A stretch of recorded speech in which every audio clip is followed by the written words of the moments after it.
Jadi untuk small scale incinerators kita sebenarnya tidak menyarankan untuk, digaungkan lebih besar di Indonesia. Kenapa? Karena regulasinya itu sangat tidak ketat. Bahkan untuk regulasi, insinerator skala kecil itu belum ada gitu terkait misalnya monitoring PM2.5, monitoring dioksin itu juga belum berkala. Bahkan yang skala besar aja monitoring dioksin itu cuma sekali dalam 5 tahun gitu, apalagi kalau misalnya yang skala kecil gitu ya, dan kita lihat kalau di skala kecil itu kebanyakan tidak memenuhi requirement sebagai teknologi insinerator gitu, seperti misalnya tidak ada temperatur kontrol, kemudian terkadang juga, suhu yang digunakan tidak sampai 800 derajat gitu ya untuk bisa dibilang sebagai insinerator gitu. Terus juga minim ada air pollution control, kemudian juga ternyata banyak, miss di, pengolahan abunya gitu ya, karena dibilang tidak atau bukan, limbah B3 gitu ya, sehingga bisa dibuang di mana saja gitu ya.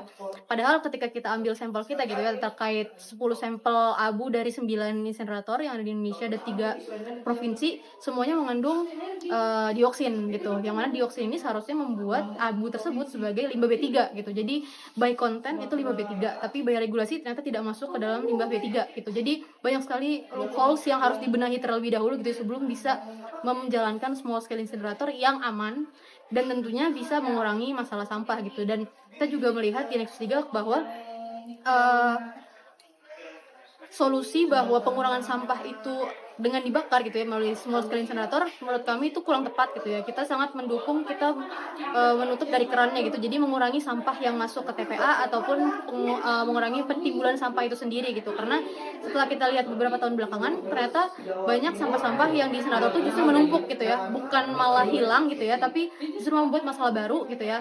Sampah yang masih ada, masih banyak juga yang masuk ke TPA gitu kan, yang mana tidak jadi solusi gitu ya untuk TPA-nya dihentikan gitu ya untuk, itu. Dan juga banyak hal yang kita tidak lihat seperti tadi, emisi dioksin yang ternyata makin meluas gitu ya dari emisinya ataupun dari, abunya gitu yang tadi tidak diolah, seperti itu.